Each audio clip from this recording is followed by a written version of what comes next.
Hello everyone, welcome to स्वरूप classes PCMB. और आज हम लोग बात करने वाले हैं इलेक्ट्रिक लाइंस ऑफ फोर्सेस के बारे में। हम लोग ऑलरेडी देख चुके हैं कि डाइपोल्स क्या होते हैं, डाइपोल्स की वजह से इलेक्ट्रिक फील्ड क्या होती हैं, और डाइपोल को अगर आप फील्ड में रखते हैं तो डाइपोल एक टॉर्क में एक्सपीरियंस करता है, जिसका एक्सप्रेशन भी हम लोग देख ही चुके हैं। साथ ही साथ potential energy of the dipole के बारे में भी हम लोग बात कर चुके हैं। अगर आपने वो लेक्चर्स नहीं देखे हैं तो लिंक आपको डिस्क्रिप्शन में मिल जाएगा, अदरवाइज प्लेलिस्ट का लिंक आपको आई बटन पे भी मिल जाएगा। हम लोग स्टार्ट कर लेते हैं लाइन ऑफ फोर्सेस के बारे में।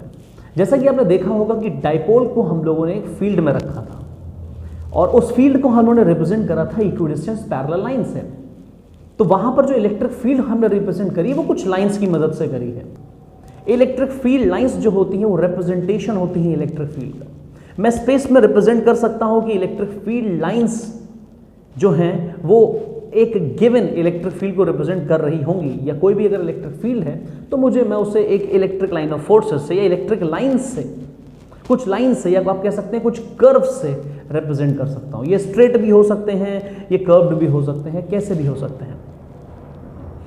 तो इन्हीं चीजों के बारे में इसमें बात करेंगे हम लोग। दूसरी बात यहां पर इंपॉर्टेंट ये है कि फील्ड लाइंस का जो कॉन्सेप्ट है जो हम लोग पढ़ेंगे ये रियल नहीं है, ये सिर्फ इन्वोक करा गया है just to understand at a logical level without involving mathematical things कि क्या हो रहा है किसी भी स्पेस में, या चार्जेस कैसे बिहेव कर रहे हैं, how the charges are interacting, charges के इंटरैक्शन को एक्सप्लेन करा गया है यहाँ पर। या कोई भी अगर किसी फील्ड स्फीयर में या किसी के स्फीयर ऑफ इन्फ्लुएंस में आता है कोई दूसरा चार्ज, तो वो दूसरा चार्ज उस पर्टिकुलर वे में ही बिहेव क्यों करता है, इस बात का एक्सप्रेशन या इस बात का जो एक्सप्लेनेशन है लॉजिकल, वो कुछ इस बात से आएगा जो हम लोग इलेक्ट्रिक फील्ड लाइंस में पढ़ेंगे। तो फील्ड लाइंस का जो कॉन्सेप्ट है वो एक हाइपोथेटिकल कॉन्सेप्ट है। This is just a representation of the electric field. Actually में ऐसा कुछ भी नहीं दिखने वाला है। फील्ड्स आर रियल, जो आप देखते हैं मैग्नेटिक फील्ड, अर्थ की फील्ड, चार्जेस की इलेक्ट्रोस्टैटिक फील्ड, ये सब रियल है, लेकिन रिप्रेजेंटेशन जो है ये रियल नहीं है, ये इमेजिनरी है।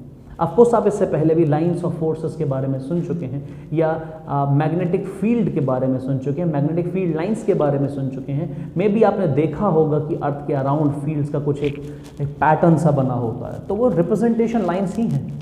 दोज आर हाइपोथेटिकल लाइंस जिसको हम लोगों ने रिप्रेजेंट करा है। इसी तरीके से चार्जेस के केस में भी हम लोग रिप्रेजेंटेशन करेंगे, चार्ज की वजह से इलेक्ट्रिक फील्ड का या चार्जेस की वजह से इलेक्ट्रिक फील्ड का। पहले तो हम लोग क्विकली डेफिनेशन देख लेते हैं कि electric line of forces actually में है क्या, फिर उसके बाद में बात करते हैं। देख लेते हैं।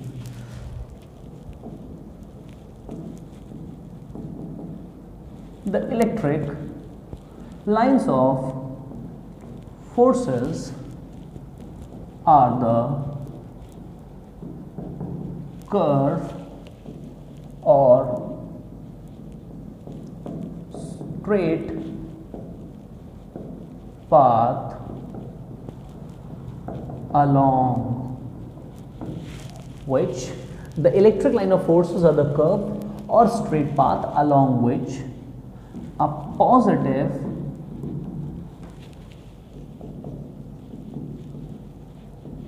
discharge would move if it is allowed to do so। तो कहने का मतलब यहां पर यह है कि इलेक्ट्रिक फील्ड लाइंस आपके कर्व्स होते हैं जो कि स्ट्रेट लाइन पाथ भी हो सकते हैं, जिनके अलोंग एक small positive test charge move करेगा यदि if it is free to do so. मतलब आपसे एक फील्ड जो आपको दी गई है उसका एक इलेक्ट्रिक फील्ड लाइंस के टर्म्स में रिप्रेजेंटेशन चाहिए, मतलब उस गिवन फील्ड को मुझे रिप्रेजेंट करना in terms of these lines. तो आपसे कहा जा रहा है कि लाइंस जो होंगी वो एक्चुअली में वो पाथ होंगे, lines are actually the path along which this positive charge would move. वो पाथ जिनके अलोंग ये पॉजिटिव चार्ज चलेगा अगर इसको चलने दिया जाए तो।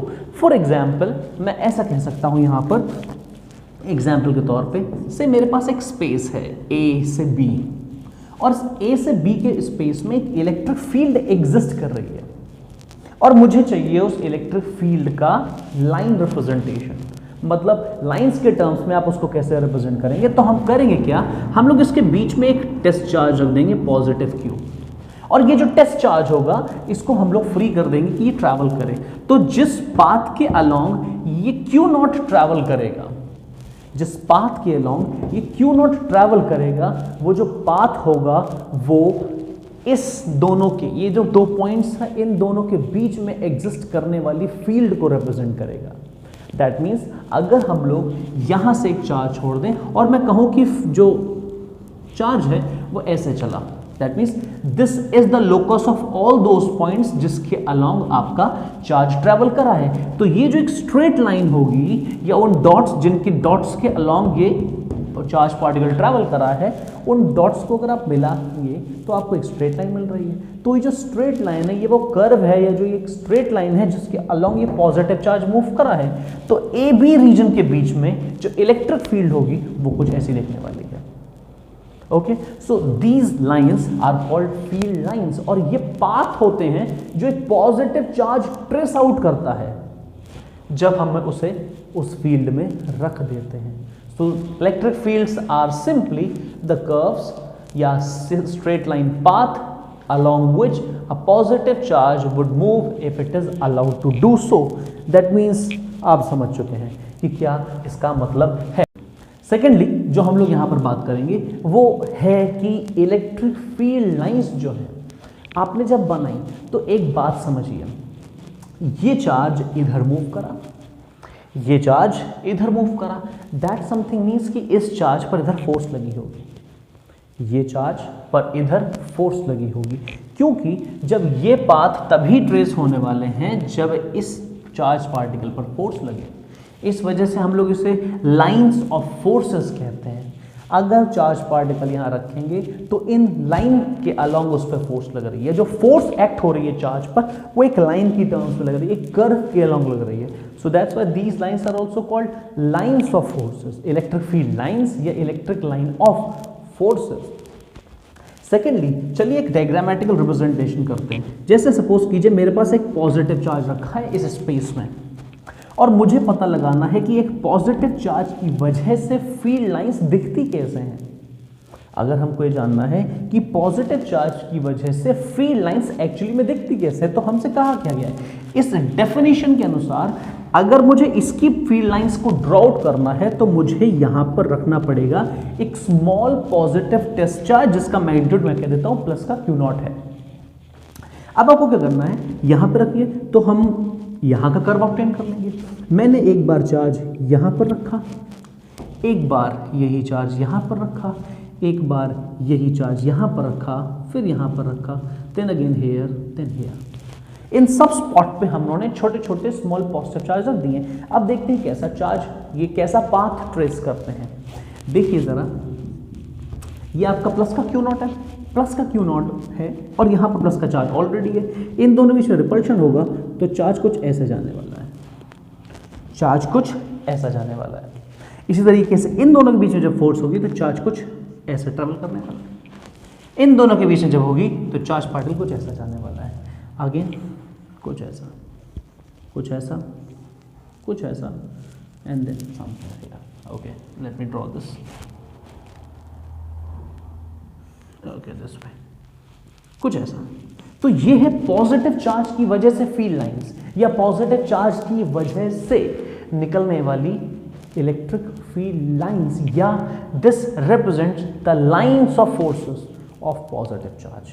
अब ये क्या दिख रहा है आपको, ये चार्जेस से इलेक्ट्रिक फील्ड तो आपको यहां से जाती दिख रही है और ये कहीं जा रही होगी। मैं बात करता हूं, देखिए कहां तक जाएगी ये फील्ड लाइंस। इसी तरीके से अगर मैं बात करूं एक नेगेटिव चार्ज के लिए, इसीलिए अगर बात करें नेगेटिव चार्ज के लिए तो हमें फिर से जो कंसीडर करना पड़ेगा वो एक पॉजिटिव टेस्ट चार्ज ही कंसीडर करना पड़ेगा। तो पॉजिटिव टेस्ट चार्ज अगर आप यहाँ रखेंगे तो ये चार्ज उसको अट्रैक्ट करेगा, ये चार्ज उस नेगेटिव चार्ज को अट्रैक्ट करेगा अपनी तरफ। तो चार्ज पार्टिकल जो पाथ ट्रेस करेंगे वो होगा towards this charge, towards this charge. इस वजह से इसकी जो फील्ड लाइंस होने वाली है वो कुछ ऐसे दिखने वाली है, because positive charge would move towards this charge, positive charge would move towards this charge, इसलिए इसकी लाइन ऑफ फोर्सेस जो हैं वो इस पर आ रही हैं, ठीक है। अब जरा एक और बात आप देखें, यहां से मैं एक बात नोटिस कर सकता हूं। एक बात तो मैं जो बता रहा हूं वो फिर से नोट करो। ये वो लाइन्स है जिनके अलोंग वो पॉजिटिव चार्ज एक्सपीरियंस कर पा रहा है फोर्स, ठीक है ना। These are the lines along which charge experiencing force, charge experience कर पा रहा है ये फोर्स। कौन सा चार्ज एक्सपीरियंस कर रहा है? ये वाला। ऑफ कोर्स आप इसकी नोट कर रहे हैं ना, ये भी फोर्स एक्सपीरियंस करेगा, बिकॉज हम जानते हैं इलेक्ट्रोस्टैटिक फोर्स जो होती है वो न्यूटन थर्ड लॉ को फॉलो करती है। यही फोर्स इस पे लगेगी और यही फोर्स इस पे लगेगी।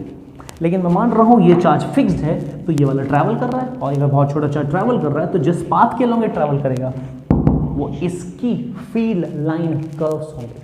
So that's how the electric field lines of positive charge would look, और ये negative charge would. Okay, let me draw this something better. Okay, I hope clear, done.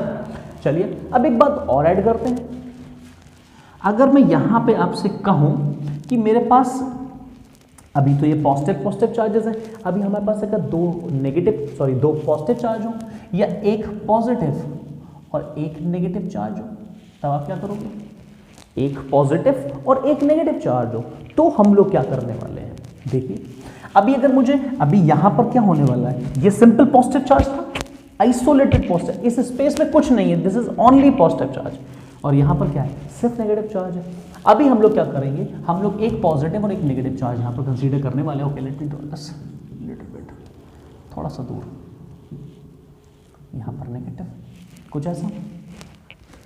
अब अगर इससे आप फील्ड लाइंस देखिएगा तो अकेले चार्ज की वजह से ऐसे दिखती हैं, लेकिन जब आप इसके पास नेगेटिव चार्ज और रख देते हैं तब फील्ड लाइंस इस चार्ज की और इस चार्ज ऐसी नहीं दिखती हैं, ऐसी नहीं दिखती हैं। तो आप फिर देखेंगे कैसे? ये कैसे हम लोग ड्रॉ आउट करेंगे इन दोनों की फील्ड्स? इस बात को हम लोग थोड़ा सा स्पेक्यूलेट करेंगे, और जब इनकी प्रॉपर्टीज पढ़ लेंगे तब मैं आपको इनकी फील्ड लाइंस ड्रॉ करके दिखाऊंगा, बिकॉज तब आप इनकी फील्ड लाइन से बहुत सी प्रॉपर्टीज को भी समझ सकते हो जो कि ये फील्ड लाइंस अपने पास रखते हैं।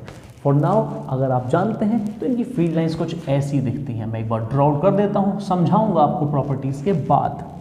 हालांकि आप सिंपली इसको याद भी रख सकते हो कि ऐसे दिखती हैं, बट मैं आपको उनके रीजंस बताऊंगा। सो this is how the field lines looks. मैं जल्दी थोड़ा सा ऐसे बना रहा हूँ। Okay, this way, this way, this way, this way. ये एरो यहाँ से ऐसे बनेंगे, ये कुछ ऐसे ऐसे ऐसे, और यहाँ पर ये कुछ ऐसे बनेंगे। सो ऐसी दिखती है कुछ पॉजिटिव चार्ज की फील्ड, लेकिन ये कैसे बनती हैं ऐसी, और ऐसी ही क्यों दिखती हैं, इसके बारे में हम लोग बात करेंगे, but after the properties of the electric field lines. Okay, अब जरा देखिए, ये जो फील्ड लाइंस होती हैं इनकी कुछ प्रॉपर्टीज हैं। हमने जो फील्ड लाइंस बनाई हैं इनकी कुछ प्रॉपर्टीज हैं, देखिए जरा। First, properties of field lines. चलिए, properties of field lines. Field lines की कुछ property. First property, electric field lines starts or diverges, you can say diverges from positive charge and terminates का मतलब है converges at negative charge. Okay, negative charge. First property, electric field line starts, or you may say diverges from a positive charge and terminates, that means converges at negative charge. इसका मतलब कुछ ऐसा, आप पहले भी देख चुके हो, पॉजिटिव चार्ज से फील्ड लाइंस हमको दूर जाती हुई दिखती हैं, and this something is called the divergence. जब भी कोई चीज़ एक पॉइंट से डाइवर्ज होती है, दैट मीन्स एक पॉइंट्स के आउटवर्ड्स मूव करती है, तो मैं उस चीज़ को बोलता हूँ डाइवर्ज होना। This something means a diverge when something is moving outwards from a given point. किसी भी एक पॉइंट से चीज़ें डिफरेंट डायरेक्शन में बढ़ती हैं तो हम लोग बोलते हैं चीज़ें डाइवर्ज हो रही हैं। जैसे अगर मैं एक बल्ब ले लूँ तो उस बल्ब से रोशनी चारों तरफ फैलती है। ओके, मैं तो यहाँ पर भी 2 डायमेंशनल केस बना सकता हूँ, तो मैं ये कहूँगा कि बल्ब से जो लाइट है वो डाइवर्ज कर रही है। डन। इसी तरीके से ये फील्ड लाइंस जो है वो खत्म होने वाली है, या आप ये कह सकते हैं कि ये फील्ड लाइंस कन्वर्ज करती हैं नेगेटिव चार्ज पर। मतलब देखो, फील्ड लाइंस डॉट के आके कहाँ पर मुलाकात कर रही हैं? They are meeting at a one point. If they are starting from a point then it's called divergence. अगर आप उसकी चीज़ को किसी जगह पे कन्वर्ज कराओगे तो उसको हम बोलते हैं कि electric field lines are converging at a single point, that means they are getting collected at this certain point. ठीक, so this is called the conversion.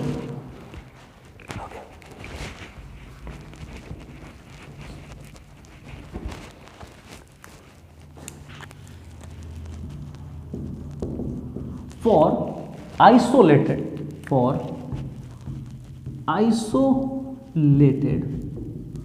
positive charge field lines ends at infinity, and for negative charge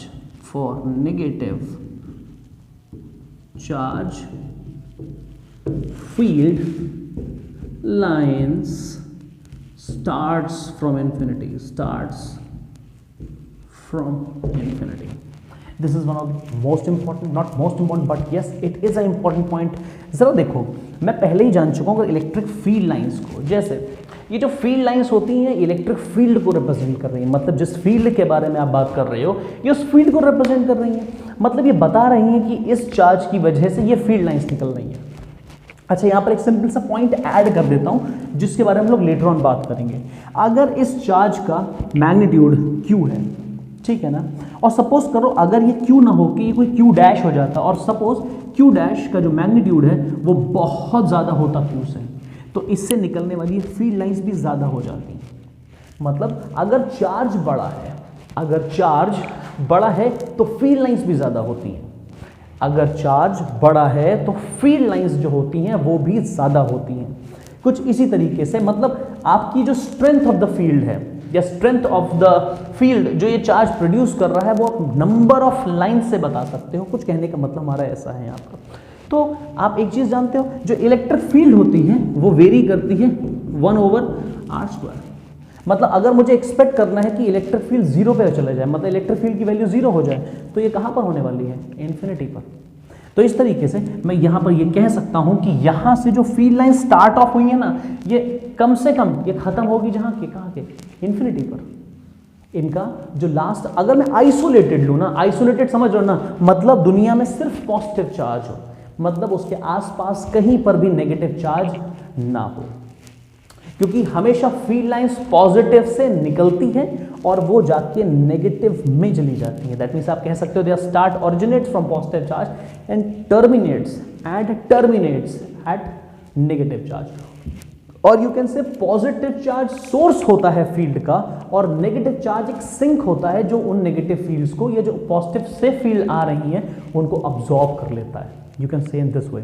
तो positive charge जो होता है वो एक source है जहां से फील्ड लाइंस एमर्ज आउट हो रही है, जहां से फील्ड लाइन डाइवर्ज हो रही है, और वो जहां पे जाके कन्वर्ज होंगी वो आपका बेसिकली नेगेटिव चार्ज है। जानते हो ना आप लोग, सारी नदियां जाके समुद्र में गिरती, कुछ आप ऐसा सुना होगा, तो वो एक तरीके का कन्वर्जेंस है, ठीक है ना, वो कन्वर्ज कर रहे हैं एक पॉइंट पे। ठीक इसी तरीके से जो field lines isolated positive charge से, मतलब वहां पर आसपास कहीं भी नेगेटिव चार्ज एग्जिस्ट नहीं कर रहा है, तो उसकी फील्ड लाइंस स्टार्ट होगी जैसा आप जानते हो चार्ज से, और ख़त्म कहाँ पर होंगी जाके इन्फिनिटी पे।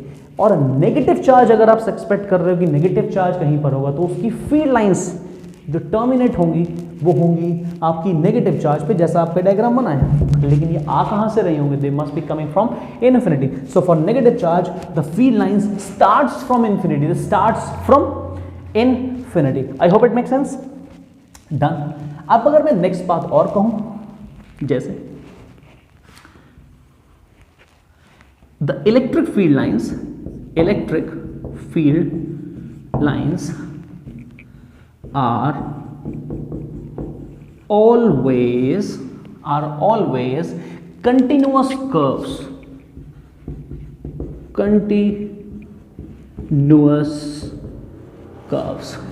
that is there is no sudden break in the field lines। मतलब आप यहां पर समझें कुछ ऐसा है कि फील्ड लाइंस जो हैं वो हमेशा कंटिन्यूअस कर्व्स होती हैं। कंटिन्यूअस कर्व होने का मतलब ये है कि फील्ड लाइंस जो भी आप बना रहे हैं, जो भी फील्ड लाइंस आपने ड्रॉ आउट करी हैं, वो एक बार में एक ऐसे चलेंगी। मत that means something, late me draw it. That means अगर आप एक कर्व बना रहे हो और यहाँ से ऑरिजिनेट हुआ और यहाँ पर टर्मिनेट हुआ, तो in between these 2 points you can never expect electric field to be broken at some point. मतलब एक्सपेक्ट नहीं कर सकते यहाँ पर एक गैप आ गया होगा, यहाँ पर एक गैप आ गया होगा, यहाँ पर एक गैप आ गया होगा। You can not expect this. Again we are just making assessment about these field lines जो हमने मतलब इमेजिन करी है कि इलेक्ट्रिक फील्ड को रिप्रेजेंट करने के लिए। तो अगर मैं ऐसी इलेक्ट्रिक फील्ड लाइंस का यूज करता हूं इन चार्जेस को रिप्रेजेंट करने के लिए, तो उन फील्ड लाइंस पास ऐसी प्रॉपर्टीज होनी चाहिए। If I need to use the concept of electric line of forces, तो लाइन ऑफ फोर्सेस को ड्रॉ करते समय, उनको समझते समय, समझाते समय मुझे इन प्रॉपर्टीज का बहुत ज्यादा ध्यान रखना पड़ेगा। पहली बात, स्टार्ट होनी चाहिए पॉजिटिव से और खत्म होनी चाहिए कहां पर, नेगेटिव पर। मतलब पॉजिटिव से एरो आउट होने चाहिए और यहाँ पर एरो इन होने चाहिए। यहाँ पर अगर आप आइसोलेट चार्ज रखोगे तो वहाँ पर पॉजिटिव की इन्फिनिटी पर खत्म होगी और नेगेटिव की इन्फिनिटी से शुरू होगी। यहाँ पर इलेक्ट्रिक फील्ड लाइंस कंटिन्यूअस होने चाहिए, उनके पास कोई भी ब्रेक नहीं मिलना चाहिए। There can not be a sudden break in the field lines. And इसका एक्सप्लेनेशन देखिए क्या है। ये पूछा जाता है कि क्या एक्सप्लेनेशन है इसका, तो let me right explanation. And explanation lies itself in the definition। अगर आप देख रहे हैं कि फील्ड लाइंस क्या हैं, फील्ड लाइंस क्या हैं, these are the path along which a positive charge moves, a positive test charge would move। और आप जानते हैं कि किसी भी फील्ड में अगर आप एक चार्ज को रखेंगे then that charge experiences a force continuously। कभी ऐसा नहीं होता है कि एक फील्ड में चार्ज रखा हुआ है, यहाँ पर फील्ड लग रही है, यहाँ पर सडनली नहीं लगी और फिर चार्ज यहाँ पर जाएगा, ऐसा नहीं हो सकता है। चलिए देखिए इसको लिखते हैं, फिर मैं आपको और बताता हूं। This is because if there is a break in field line,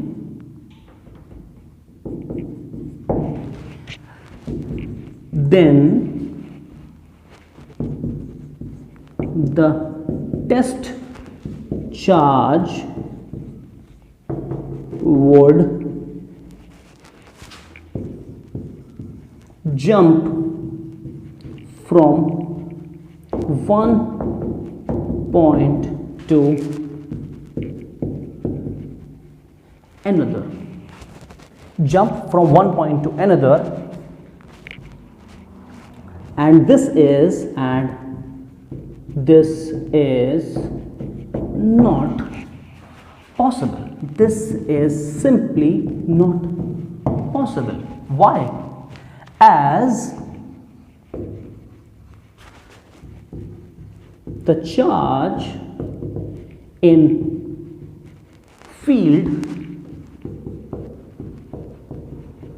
experiences force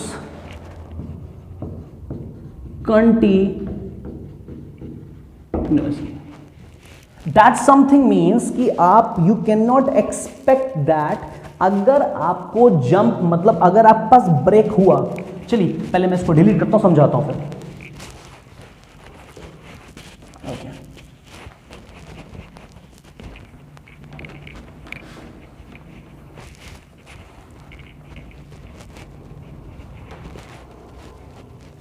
that something means, चलो यहां पर एक रीजन है जहां पर इलेक्ट्रिक फील्ड है, डन, और यहां पर चार्ज है एंड से this charge is moving this way.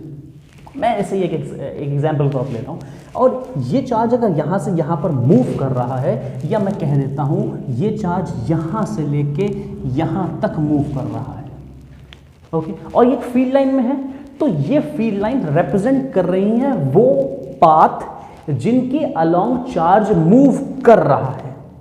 This path, this curve is representing the path along which the test charge is moving. That something means इस कर्व के along उस charge पर फोर्स लग रही है, बिकॉज तभी तो कोई चीज मुड़ रही है ना। हम लोग बेसिक मैकेनिक्स में जानते हैं, अगर सपोज करो ये कर्व पाथ भी है तो किसी चीज की डायरेक्शन चेंज करने के लिए you need to apply a force. मैं अगर किसी चीज की डायरेक्शन भी चेंज कर रहा हूं तो मुझे फोर्स अप्लाई करनी पड़ेगी, and of course this path is a curved one. हर जगह पर डायरेक्शन अलग अलग है। जैसे साइकिल चलाते हो तो बिना फोर्स लगाए आप हैंडल नहीं मोड़ सकते हो, विदाउट फोर्स लगाए you can not drive the wheel of your car, या आप कभी मोटरसाइकिल नहीं ड्राइव कर सकते, डायरेक्शन चेंज नहीं कर सकते। तो सिमिलर वे अगर यहां से लेके यहां तक चार्ज आ रहा है, देन इस कर्व पाथ के along there must exist a force which is acting over the charge, जिसकी वजह से the charge is following this kind of the path. तो अगर चार्ज पार्टिकल इस टाइप का पाथ लगातार फॉलो कर रहा है, दैट मीन्स इस चार्ज के पर इस कर्व पाथ के अलोंग कंटिन्यूअसली फोर्स लग रही है। The force is acting on the charge continuously through out from this particular point to this point. अगर ये चार्ज इस लाइन में ब्रेक होता तो इस पॉइंट पर फोर्स नहीं लगती, एंड दिस समथिंग मीन्स कि यहां से यहां तक फोर्स नहीं लगी है, इसका मतलब यहां से यहां तक चार्ज मूव नहीं कर सकता, and charge would have to jump from this point to this point in order to continue the path along this curve, and this can not be possible simply because ऐसा कभी नहीं होता है कि electric field lines में हमको breakage मिले, या इलेक्ट्रिक फील्ड में ऐसा हो कि चार्ज यहाँ से यहाँ तक फेस एक्सपीरियंस करता है एंड सडनली चार्ज ने जंप करा, बोले यहाँ पर एक्सपीरियंस नहीं कर रहे हैं तो वहाँ पर जाएंगे। ऐसा संभव नहीं होता है। So that's why we can accept, हम ऐसा मान सकते हैं, we can expect the fact कि ये यहाँ पे ब्रेकेज नहीं मिलेगा, और जो हम लोगों ने लाइन्स अपनी इमेजिन करी है इलेक्ट्रिक फील्ड को रिप्रेजेंट करने के लिए, उनके पास ये प्रॉपर्टी होनी चाहिए कि उन लाइंस में कहीं पर भी ब्रेक ना मिले हमें। So this something you can accept, okay, this is something we are expecting कि ऐसा ही होना चाहिए अगर ये फील्ड लाइंस इस टाइप की फील्ड को रिप्रेजेंट कर रही है। So this is 1 2 3, these are the 3 properties जो फील्ड लाइंस के पास होनी चाहिए। आई थिंक आपको समझ में आई ये बात। चलिए नोट कर लीजिए, मैं यहाँ पर और बढ़ाता हूँ प्रॉपर्टीज। ओके, नोट कर लिया। देखते हैं नेक्स्ट प्रॉपर्टी क्या होने वाली हमारी।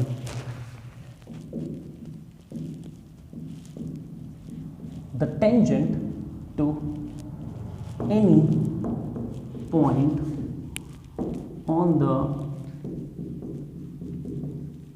Electric field line gives the direction of field at that point, or the direction of force on the charge at that। Okay, आप सिंपली इसका मतलब समझो।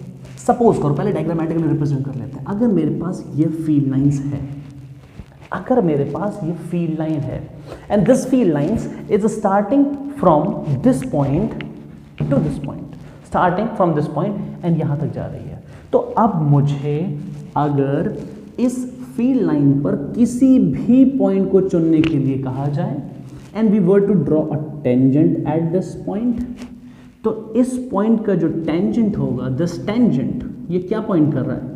दिस टेंजेंट इज शोइंग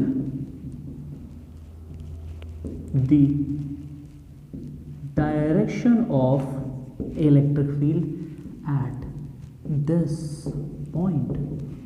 ये टेंजेंट इस पॉइंट पर बता रही है कि इलेक्ट्रिक फील्ड इस पर्टिकुलर पॉइंट पर, let's call it point A, इस पॉइंट ए पर जो इलेक्ट्रिक फील्ड है it is pointing in this direction, is pointing in this direction. Late me draw simple analogy for you. आपने circular motion में अगर ये बात पढ़ी है कि अगर मैं सर्कुलर मोशन में किसी भी पॉइंट को देखूं, firstly you need to know कि सर्कुलर मोशन में ऑब्जेक्ट का जो सर्कुलर मोशन में है उसका डायरेक्शन ऑफ मोशन हर पॉइंट पर चेंज होता रहता है। तो अगर मुझसे कहा जाए इस पॉइंट पर पार्टिकल की वेलोसिटी क्या है, सपोज हम यहाँ पर एक स्टोन बांधे हुए हैं, स्टोन, ठीक है ना, तो इस पॉइंट पर वेलोसिटी जो होगी वो होगी इस पॉइंट पर टेंजेंट। इस पॉइंट पर वेलोसिटी क्या होगी? इस पॉइंट पर टेंजेंट। इस पॉइंट पर वेलोसिटी क्या होगी? इस पॉइंट का टेंजेंट। इस पॉइंट पर वेलोसिटी, इस पॉइंट का टेंजेंट। सिमिलरली आपको अगर किसी पॉइंट पर वेलोसिटी चाहिए पार्टिकल की तो आपको उस पॉइंट पर टेंजेंट बनाना पड़ेगा। And this is the instantaneous velocity, the velocity at this instant. So इस इंस्टेंट पर पार्टिकल इधर मूव करने की कोशिश कर रहा है। Of course it is not going at that particular path because उसमें जो यहाँ पर कंस्ट्रेंट्स हैं, मतलब रस्सी है वो यहाँ पर उसको रोके हुए, तभी तो सर्कुलर पाथ एग्जीक्यूट कर रहा है। बट इस पर्टिकुलर पार्ट में पार्टिकल इस डायरेक्शन में कंटिन्यू कर रहा है चलना, लेकिन नेक्स्ट इंस्टेंट पे जैसे ही वो पार्टिकल यहाँ पर आता है उसका डायरेक्शन मोशन चेंज हो जाता है। व्हाई? बिकॉज यहाँ पर एक फोर्स है जो सेंटर की टुवर्ड्स एक्ट हो रही है, जो उसको इस पाथ पे जाने से रोकती है और पार्टिकल वापस अपने पाथ पे जाता है, सेंट्रीपिटल फोर्स। तो पार्टिकल के घर में डायरेक्शन लगातार चेंज कर रहा है। इसी तरीके से इस सिचुएशन में भी जो आपके सामने है हो रहा है ऐसा ही। अगर आप इस पॉइंट पर जाना चाहते हैं फोर्स क्या है या फील्ड का डायरेक्शन क्या है, तो ये है इस पॉइंट पर दिस वे, इस पॉइंट पर this way. This is the direction of field lines eight this point, this point, this point. लगातार डायरेक्शन चेंज हो रहा है। अब इस बात को मैं ऐसे भी कह सकता हूं that the tangent to the any points on the electric field line give the direction of field, that means the electric field at that point, yeah, the direction of the force on the charge at that point. This is the particular direction in which the charge is experiencing a force. देखो फिर से recall करो, electric forces या line of forces जो हैं वो path हैं जिनके अलोंग पॉजिटिव चार्ज मूव कर रहा था। क्यों? क्योंकि उन लाइंस के अलोंग पार्टिकल पर फोर्स लग रही है। दैट मीन्स वो लाइन वो हैं जिन लाइंस के अलोंग फोर्स एक्ट हो रहा है। तो ये वो लाइन है जिसके अलोंग फोर्स एक्ट हो रहा है और पार्टिकल पहले इस दिशा में जा रहा है। Now particle has change to this one direction, now again switch direction. तो इस डायरेक्शन में फोर्स की डायरेक्शन ये है, इस पॉइंट पर फोर्स की डायरेक्शन ये है, इस पॉइंट पर डायरेक्शन ये है, इस डायरेक्शन में यही है। तभी तो चार्ज अपने पाथ को चेंज कर रहा है, अपने डायरेक्शंस को चेंज कर रहा है, बिकॉज डायरेक्शन चेंज करने के लिए तो फोर्स चाहिए ना। So this is the path along which the charge is moving and these points पे जो आप टेंजेंट्स बनाएंगे, these tangents showing the direction of the field at these points, और you may say these are the directions along which a particle is experience a force at these particular points. I hope it is clear. Next one, and this is a very remarkable property of the electric field. ये बहुत important है, ये बहुत ज़्यादा important property है। Okay, we have dealt with 1, 2, 3 property and let mark this is a fourth. Okay, call it this is third, you can say this is second and this is the first one.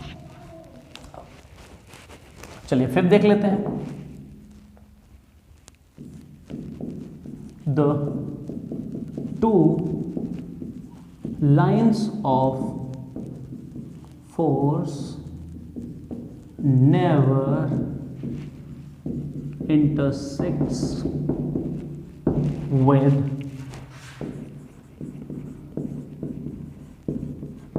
each other. The two lines of forces never intersects with each other. हम लोग ऐसा कभी भी expect नहीं कर सकते हैं कि हमारे पास लाइन ऑफ फोर्सेस हमने ड्रॉ आउट करी और वो लाइन्स ऑफ फोर्सेस हमारी आपस में इंटरसेक्ट कर जाए। दैट मीन्स हम लोगों ने जो इमेजिनरी कंसेप्ट क्लियर करा है या डेवलप करा है इलेक्ट्रिक फील्ड लाइन्स बनाने का, उन फील्ड लाइन्स पास ये प्रॉपर्टी होनी चाहिए, ये होनी चाहिए।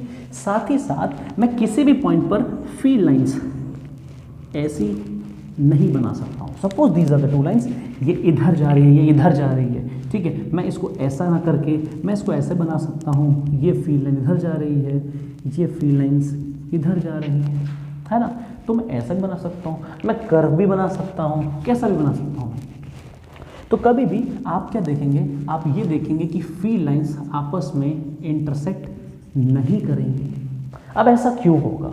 देखो अगेन, वो इस डेफिनेशन, इस प्रॉपर्टी की वजह से होगा। And by the way this property can be easily realise. आप समझ सकते हैं ना, वो लाइन ऑफ फोर्स है, उसके अलावा फोर्स लग रही है। तो अगर मैं क्या कहूँ, मैं कह रहा हूँ कि किसी भी पॉइंट पर, इस पॉइंट के अकॉर्डिंग किसी भी पॉइंट पर अगर मैं टेंजेंट ड्रॉ करूँ तो वो डायरेक्शन होगा इलेक्ट्रिक फील्ड का या इलेक्ट्रिक फोर्स का। मैंने ऐसा कहा है। तो चलिए मैं कह देता हूँ ये है line A, this is electric field lines A and this is the another field line B. तो ये पॉइंट जो होगा वो ए पे भी बिलोंग करेगा और बी पे भी बिलोंग करेगा, because this is a common point, intersection point is a common point between these two lines. Again अब अगर मैं क्या करूं, मैं इस पॉइंट पर इधर एक टेंजेंट बनाऊं, then this is the electric field E A and यही पॉइंट इस पे भी कॉमन है, तो यहां पर एक और टेंजेंट बन जाएगी and this is pointing this way. और इस चीज का मतलब है कि एक पॉइंट पर you are having a two directions of the electric field at a same point and which something is completely absurd thing, completely ridiculous. ऐसा नहीं हो सकता है। आप ऐसा एक्सपेक्ट नहीं कर सकते हैं कि एक ही जगह पर दो दिशाएं हो फील्ड की। ऐसा पॉसिबल नहीं है। एक ही पॉइंट पर दो दिशाएं पॉसिबल नहीं है, या एक ही पॉइंट पर दो दिशाओं में फोर्स, ऐसा भी पॉसिबल नहीं है। तो मैं ये कह सकता हूं कि ये वाली जो फील्ड लाइन है और ये वाली जो फील्ड लाइन, अब ये मत समझना अलग अलग, चलो मैं कंफ्यूज हो जाओगे फालतू में। ये दोनों ही फील्ड लाइंस हैं एक इलेक्ट्रिक फील्ड की। तो उस पर्टिकुलर फील्ड लाइन को, उस पर्टिकुलर इलेक्ट्रिक फील्ड की फील्ड लाइंस को मैं ऐसा नहीं बना सकता हूं, नहीं बना सकता हूं। क्यों? क्योंकि वहां पर दो डायरेक्शन हो जाएंगे और दो डायरेक्शंस पॉसिबल नहीं है एक पॉइंट पर। चलिए इसका क्विकली एक्सप्लेनेशन लिखते हैं,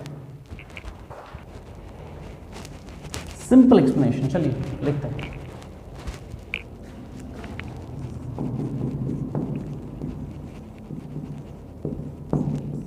again this point is important, पूछा जाता है आपसे। Now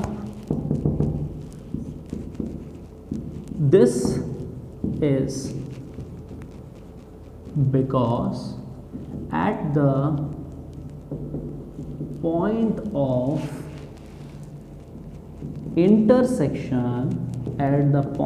intersection, there can be two tangents which means two direction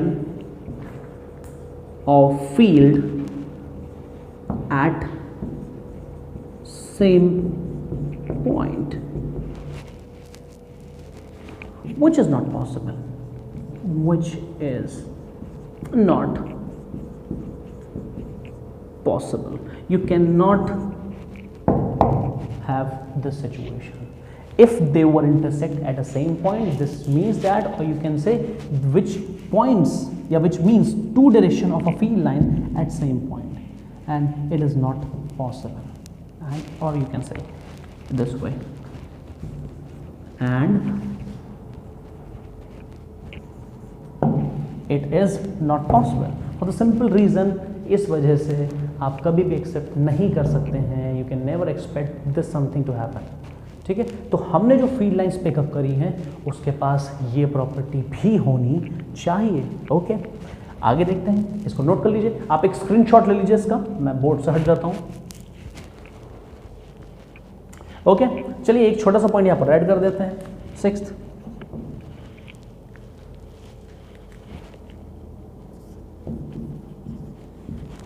the number of field lines from the charge is proportional to the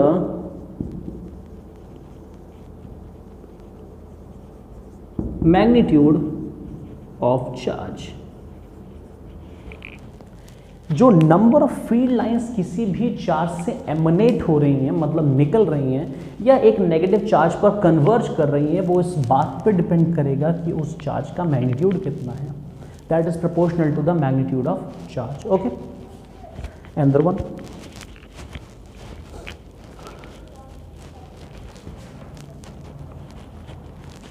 next property आपकी है 7th property, देखते हैं। The electric lines of force never forms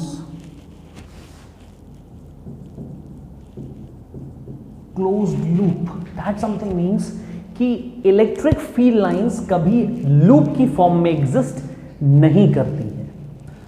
that means आप कुछ ऐसा कह सकते हैं कि कंटिन्यूस लूप होने का मतलब कुछ ऐसा है। ओके, मैं अलग बनाता हूँ कि प्लस का चार्ज और नेगेटिव का चार्ज यहाँ से यहाँ गया और फिर यहाँ से यहाँ आया। This something means a continuous loop, कि वो जा रही हैं प्लस से माइनस और माइनस से प्लस। ऐसी सिचुएशन अराइज नहीं होती है इलेक्ट्रिक फील्ड में। Electric field lines are always, या आप कह सकते हैं are never forms a close loop. ठीक है ना, ये क्लोज लूप की फॉर्म में नहीं हो सकते हैं। रीज़न देख लेते हैं क्यों। सिंपल रीज़न आप ऑलरेडी जानते हैं इस बात को। For the simple reason, this is because, आप लिख सकते हैं this is because, this is because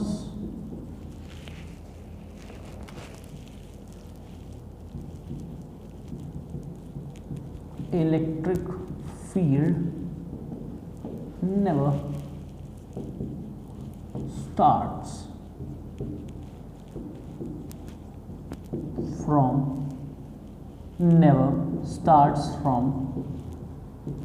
negative charge। Electric field lines कभी भी नेगेटिव चार्ज से स्टार्ट नहीं होती हैं, इस वजह से ऐसा हुआ है। They only terminates at the negative charge. देखिए मैं स्टेटमेंट छोटा लिखता हूँ, समझा ज़्यादा देता हूँ। पॉजिटिव चार्ज से अगर इलेक्ट्रिक फील्ड यहाँ पर नेगेटिव आई है, तो ये तो हाफ लूप हुआ अभी, ए वन वे। अगर इसको कंप्लीट लूप करना है तो नेगेटिव से पॉजिटिव जाना पड़ेगा, और उसके लिए नेगेटिव चार्ज से इलेक्ट्रिक फील्ड को एमिनेट करना पड़ेगा, ऑरिजिनेट होना पड़ेगा नेगेटिव चार्ज से, और ऐसा पॉसिबल नहीं होता है। इस वजह से कभी भी electric field lines close loop नहीं बनाती हैं। एक और रीज़न जिसको आप इससे एसोसिएट कर सकते हो, देखो सबका मतलब एक ही है, मैं भाई बता देता हूँ। Conservative fields never form close loop. Conservative field never forms closed loop. Electric field एक कंजर्वेटिव फील्ड है, और कंजर्वेटिव फील्ड जो होती हैं कभी भी क्लोज लूप नहीं बनाती हैं। अभी कंजर्वेटिव फील्ड्स आप कह सकते, कंजर्वेटिव फोर्सेस जैसे आपने सुना है ना कि वो फोर्सेस जिनका क्लोज पाथ में किया गया वर्क डन 0 होता है। तो अगर क्लोज पाथ में आपको वर्क डन 0 चाहिए तो आपको कंप्लीट लूप वाली सिचुएशन एक्सपेक्ट नहीं करनी चाहिए। सो जितनी भी कंजर्वेटिव फील्ड्स होती हैं they will never form a close loop, and electric field is a conservative field. So इस वजह से भी आप कह सकते हो कि फोर्स कभी भी क्लोज लूप नहीं बनाती है। मैं आपको एक बात यहाँ से, एक कंक्लूजन आप ड्रॉ कर सकते हो इस चीज़ से, सिंपल सा कंक्लूजन यू में draw this something means electric monopoles exist. इसका मतलब यह है कि अगर आपको क्लोज लूप की सिचुएशन नहीं मिलती है तो इसका मतलब यह है कि आपके पास आइसोलेटेड पॉजिटिव चार्ज मिल सकता है, आपको आइसोलेटेड नेगेटिव चार्ज भी मिल सकता है। ऐसा कहाँ नहीं होता है? इसकी कॉन्ट्ररी सिचुएशन आपकी होगी मैग्नेटिज्म में। मैग्नेटिक फील्ड जो होती हैं, मैग्नेटिक फील्ड ये हमेशा क्लोज लूप होती है। क्लोज लूप तभी बनते हैं, आप इतना भी समझ सकते हो छोटी तरीके से, क्लोज लूप तभी बनते हैं जब मोनोपोल एग्जिस्ट नहीं करते। मोनोपोल एग्जिस्ट करने का मतलब है जैसे मैग्नेट है ना, और इधर नॉर्थ पोल है, इधर साउथ पोल है, और आपने क्या करा, इस मैग्नेट को बीच में से आधा आधा कर दिया, इस मैग्नेट को बीच में से आधा आधा कर दिया, और आपने कहा कि चलिए मुझे अब नॉर्थ पोल इतना बड़ा मिल जाएगा ये, और ये मिल जाएगा साउथ पोल। तो आप कभी भी ऐसा नहीं कर सकते हो, ये चीज़ करना असंभव है। This is not possible till now. अभी भी हम लोग आइसोलेटेड नॉर्थ और साउथ अचीव नहीं कर सकते हैं। तो ऐसी चीज़ें बनाती हैं क्लोज लूप। इलेक्ट्रिक फील्ड चालू, मैग्नेटिक फील्ड चालू होती है नॉर्थ से साउथ, और मैग्नेट के अंदर चलती है साउथ से नॉर्थ। तो इस सिचुएशन में आपका क्लोज लूप सिचुएशन अराइज होती है। ओके, लिख लीजिए इसको।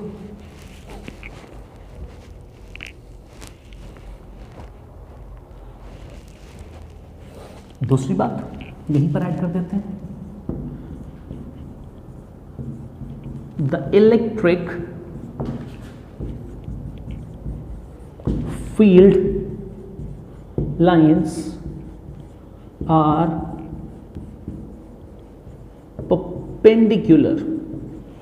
perpendicular to the surface of conductor. Electric field lines are always, you can say, are always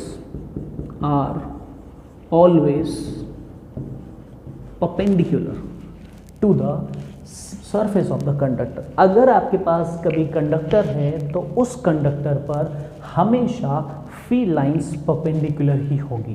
that something means कि आपके पास अगर ये एक स्फीयर है और this is a conductor, you can say this is a charge conductor, ठीक ना, this is conductor, you can have conductor, and इसके पास अगर चार्ज है तो इससे इलेक्ट्रिक फील्ड हमेशा ऐसी निकलेंगी, ऐसे एग्जिस्ट कर सकती हैं। This is possible, this is possible, possible. That means ये सब 90 डिग्री होने चाहिए। These all should be 90 degree, ऐसा इस तरीके से। And this situation do exist. You can say this situation exists. This is correct situation. Done. अगर आप यहाँ पर जाएंगे, जैसे ये कंडक्टर हुआ, ये चार्ज है, this is charge, and of course this is also a conductor. तो आप कहीं इलेक्ट्रिक फील्ड लाइन्स ऐसे मिल जाएंगी, मुझे इलेक्ट्रिक फील्ड लाइन्स, एक्चुअली ऐसा मत रखिए, ऐसे मिल जाएंगी, तो ऐसा संभव नहीं होगा। This something is not observed, ठीक है ना, नेवर, ऐसा नहीं होता है।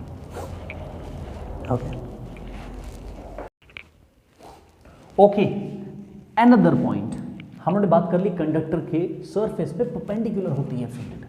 एक्सप्लेनेशन क्या लिखे इसका?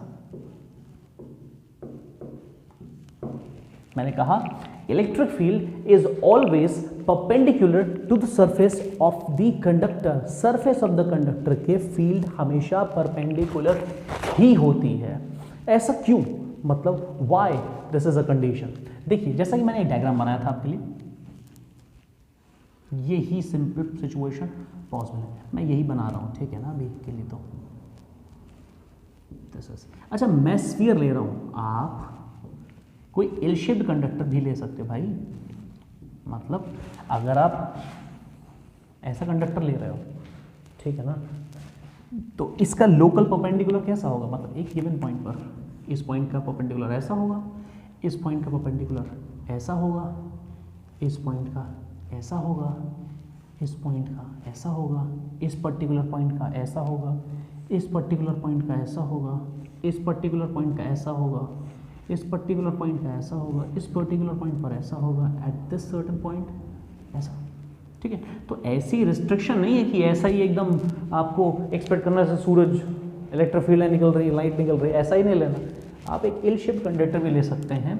आप यहाँ पर ऐसी फील्ड होगी, यहाँ पर ऐसी फील्ड होगी, यहाँ पर ऐसी होगी, यहाँ पर ऐसी होगी, तो ये सिचुएशन संभव है। But all the time you need to make sure कि सरफेस के अलॉन्ग, ये सरफेस पर जो इलेक्ट्रिक फील्ड आप देख रहे हो कंडक्टर की, वो हमेशा परपेंडिकुलर हो।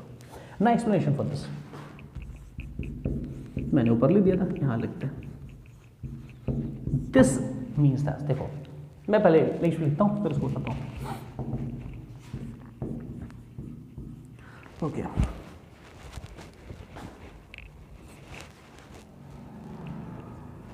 if electric field lines are not perpendicular to the surface, then there exists, okay, if electric field lines are not perpendicular to the surface, then there exists a component, better term में मैं इसको लिखता हूँ tangential component, okay, bracket में लिखता हूँ उसको, there exist a tangential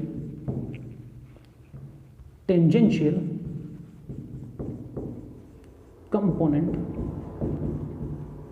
along the surface, tangential component along the surface, which would cause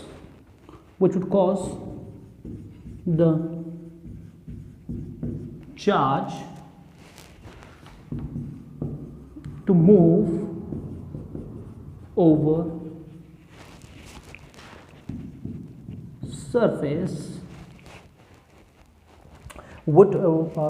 which would cause the charge to move over the surface, that is it would constitute a current.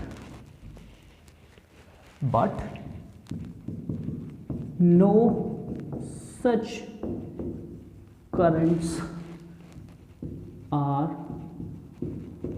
found in equilibrium position. But no such current are found in equilibrium condition, not position, it's condition, or you can say in electrostatic situation, you know. तो ऐसा इसलिए नहीं है because अगर electric field lines perpendicular होंगी on the surface पर तो उनका एक टेंजेंशियल कंपोनेंट एग्जिस्ट करेगा। मैं इस बात को डायग्रामेटिकली समझाता हूँ, आप बेहतर तरीके से समझ पाओगे। ओके देखो इसका मतलब क्या है। फर्स्टली यहां पर आपको रिकॉल करना होगा इलेक्ट्रिक फील्ड का थोड़ा सा concept. Okay so suppose this is a surface of the conductor और इलेक्ट्रिक फील्ड परपेंडिकुलर नहीं है, हमने मान लिया नहीं है, तो डेफिनेटली इलेक्ट्रिक फील्ड लाइंस किसी ना किसी एंगल पर इंक्लाइंड होंगी। Okay so say this is a charge conductor, no say this is E field, तो एक इसको रिसॉल्व ऑफ कर सकते हो कंपोनेंट में E cosine of theta and you would expect E sin of theta. So there can be two components of the electric. You can break the electric field into two components. One is cos component and sin component. अब आप जानते हो electric field जो होती है वो होती है फोर्स पर यूनिट चार्ज। तो मैं एक्सपेक्ट कर सकता हूँ ना ये cos कंपोनेंट जो हो रहा होगा that must be constituting some kind of force, that is electrostatic force. तो इस चार्ज पर इस दिशा में इसकी वजह से फोर्स लगेगी, दैट मीन्स सरफेस पे जो चार्जेस हैं those charges will feel force because electric field के इफेक्ट के कारण चार्ज मूव करते हैं। See electric field into charge, तो फोर्स क्या है Q टाइम्स E। तो इन चार्जेस पर जब ये वाली फील्ड एक्ट करेगी तो सरफेस पे जो चार्ज होंगे वो मूव करना चाहेंगे। अगर ऐसा होगा तो डेफिनेटली सरफेस पे चार्ज मूव करेगा, सरफेस पे चार्ज मूव करेगा, then that would constitute a current, और ऐसे करंट कभी भी हम लोगों ने इक्विलिब्रियम सिचुएशन में नहीं पाए हैं। इस वजह से सिंपली ये कंपोनेंट एग्जिस्ट नहीं कर सकता है, this component can not exist on the surface, that something means E of cosine theta must go to zero, E of cosine theta must go to 0.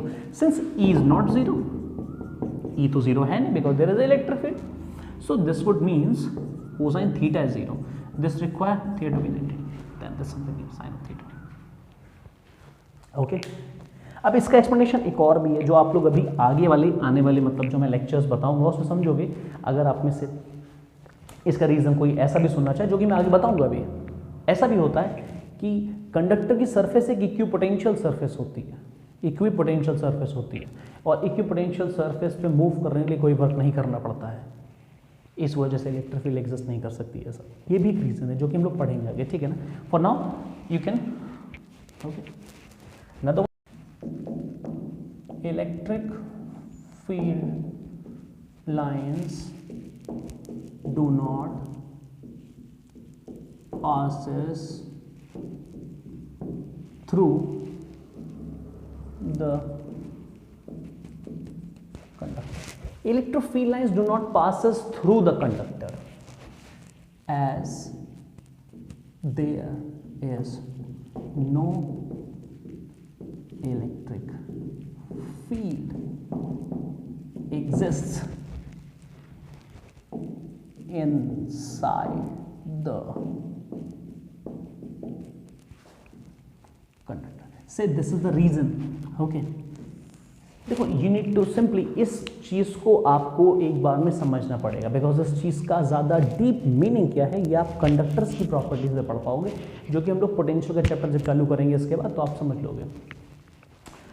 So electric field lines conductor से पास नहीं होती हैं। जैसे अगर मैं आपसे एक diagram बना के दूं, ओके चलो एक क्वेश्चन कर लेते हैं यहाँ पर, सिंपल सा एक क्वेश्चन कर लेते हैं। ये एक स्फीयर है, अब हम लोग कहते हैं ना यहाँ से ये कंडक्टिंग स्फीयर है, कंडक्टिंग स्फीयर, ओके, और हमें यहाँ पे ये क्वेश्चन कुछ समथिंग आप ऐसा ड्रॉ आउट कर सकते हो ना, से दिस वे, और यू कैन ड्रॉ समथिंग यहाँ पर कुछ ऐसा, एंड दिस इज कुछ ऐसा, और एक आपने ड्रॉ करा है समथिंग कुछ ऐसा। मैं थोड़ा सा उसको और बनाता हूँ सही, ओके। सो 1 2 3 4 ये कंडक्टर के ऊपर फील्ड बनी हुई है, आपको बताना है इनमें से कौन सी फील्ड करेक्टली रिप्रेजेंट कर रही है। इस कंडक्टर की फील्ड इनमें से कौन सी है? फर्स्ट वन नहीं हो सकती है, क्यों? ये कंडक्टर के सरफेस पर परपेंडिकुलर नहीं है। दूसरी ये वाली भी नहीं हो सकती, कंडक्टर के अंदर से फील्ड लाइंस नहीं जाती हैं, कंडक्टर के अंदर से फील्ड लाइंस नहीं जाती हैं। ये संभव है, क्यों? क्योंकि देखो ये जो है ये इसके 90 डिग्री से एंटर कर रही है और 90 डिग्री पर लीव कर रही है, then this something is possible, और ये तीनों संभव नहीं है। सो ये क्या इंक्लूड कर रहा है? ये वाली प्रॉपर्टी, कंडक्टर के अंदर नहीं जा सकता और कंडक्टर सरफेस के हमेशा परपेंडिकुलर होती है फील्ड। सो आपको ये दोनों प्रॉपर्टी भी याद रखनी पड़ेंगी, ओके। अनदर पॉइंट,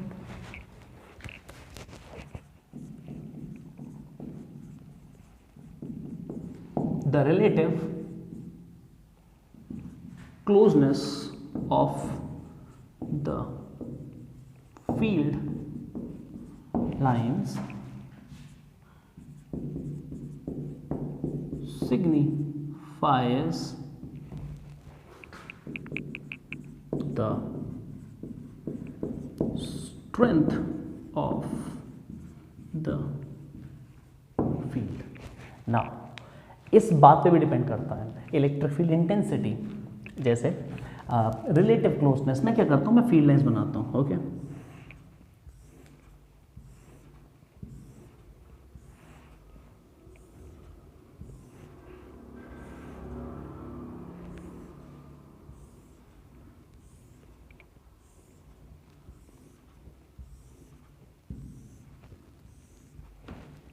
से okay, let me do it.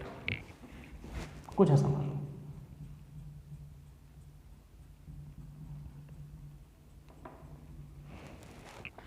एक ये फील्ड लाइंस है, यहीं पर कुछ ये वाली फील्ड लाइंस है,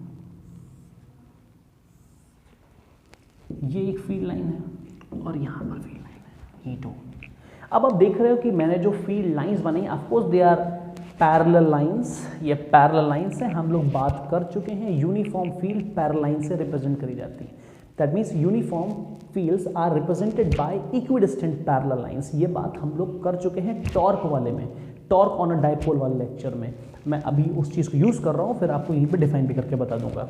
सो यहाँ पर ये है फील्ड और ये है, देख रहे हैं यहाँ पर फील्ड लाइंस जो है वो बहुत ज़्यादा डेंसली पैक्ड है, मतलब क्लोजनेस बहुत ज़्यादा है। तो इसका मतलब ये है कि ये जो है वो आपकी स्ट्रॉन्ग फील्ड है, स्ट्रॉन्ग फील्ड है, and this is a weak field in comparison to this field.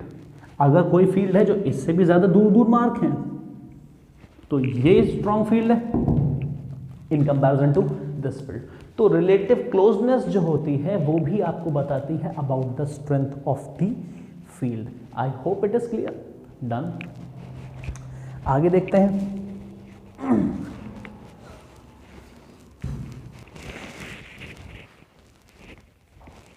Next one, the field lines have tendency to contract lengthwise। मतलब ये electric field lines lengthwise contract हो सकते हैं, लाइक उसे, और you can say this explains the, यहां पर आप लिख सकते हैं दिस explains the attraction। दो ऑपोजिट चार्जेस अट्रैक्ट करते हैं वो आप इस बात से एक्सप्लेन कर सकते हैं। देखो सपोज करो ये चार्जेस यहां पर रखे हैं, positive charge and negative charge. Positive से फील्ड स्टार्ट हो रही हैं, नेगेटिव पे जा रही हैं। मैं थोड़ा और दूर रखता हूं इन्हें, ठीक है ना, जिससे आप और बेहतर समझ पाएंगे। मैं कंट्रास्टिंग बनाता हूं, एक यहां पर रख लेते हैं, एक यहां पर रख लेते हैं। फील्ड लाइन्स यहाँ से स्टार्ट हो रही है, इधर जा रही हैं, यहाँ से स्टार्ट हो रही है, यहाँ जा रही हैं, कुछ ऐसे। ओके, कुछ ऐसे, now this way, this way, this something, ऐसे ऐसे ऐसे आप बना सकते हो बहुत सारी फील्ड लाइन्स ऐसे, ठीक है। मैंने ऐसा बना दिया। अब ये चार्जेस जब पास में मूव करेंगे तब फील्ड लाइन्स कैसी हो जाने वाली हैं। अब अगर ये रिलेटिवली पास में आ जाते हैं तो कुछ इस टाइप से, तो ये फील्ड लाइंस कुछ ऐसी दिखने वाली हैं, नॉट दिस वे, से only like this.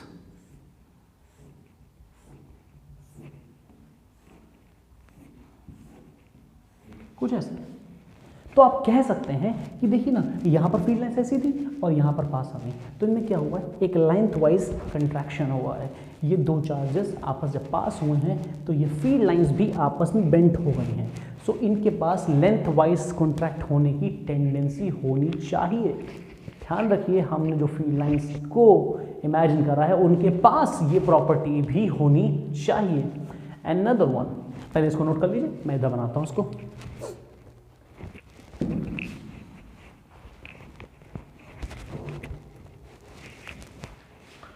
Now the field lines should have a tendency to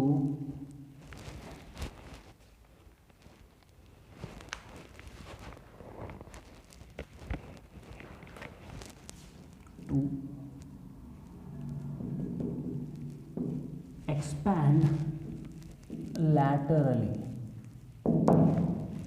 They have a tendency to expand laterally.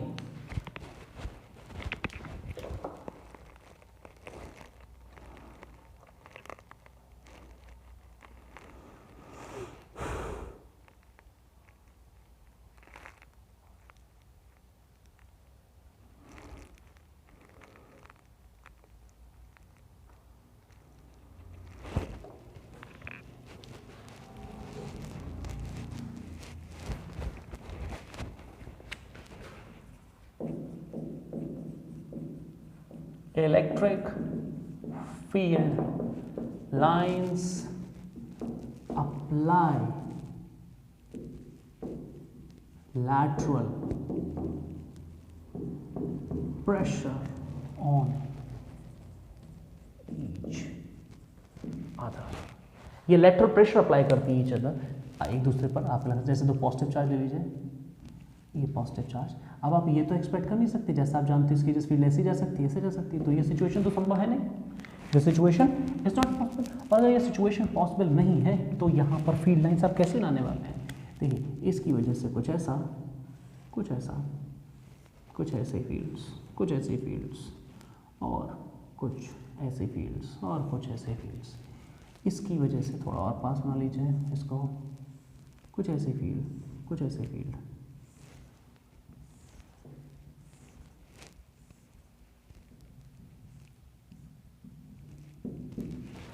अब क्या होने वाला है? देखिए ये फील्ड लाइन्स आपस में इंटरसेक्ट तो कर नहीं सकती हैं, तो ये एक दूसरे को अप्लाई करती है लैटरल प्रेशर, जिस वजह से ये चार्ज एक दूसरे को करते हैं repel.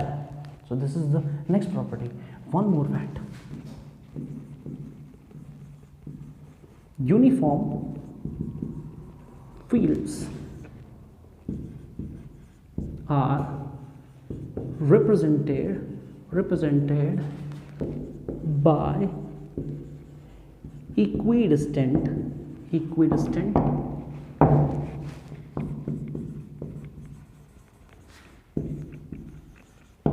parallel lines, equidistant parallel lines, simple as that। that means there's something, ये रिप्रेजेंटेशन है यूनिफॉर्म फील्ड का।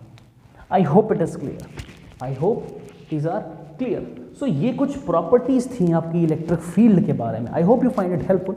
मैंने कोशिश करी मैक्सिमम चीज़ों का आपका रीज़न बता सकूं। फिर भी कंडक्टर वाला जो सिचुएशन थी, electric field lines do not pass through the conductor, ये चीज़ आप तभी समझ पाओगे जब आप कंडक्टर्स की प्रॉपर्टी समझो, क्योंकि कंडक्टर के अंदर फील्ड लाइन एग्जिस्ट नहीं कर सकती है।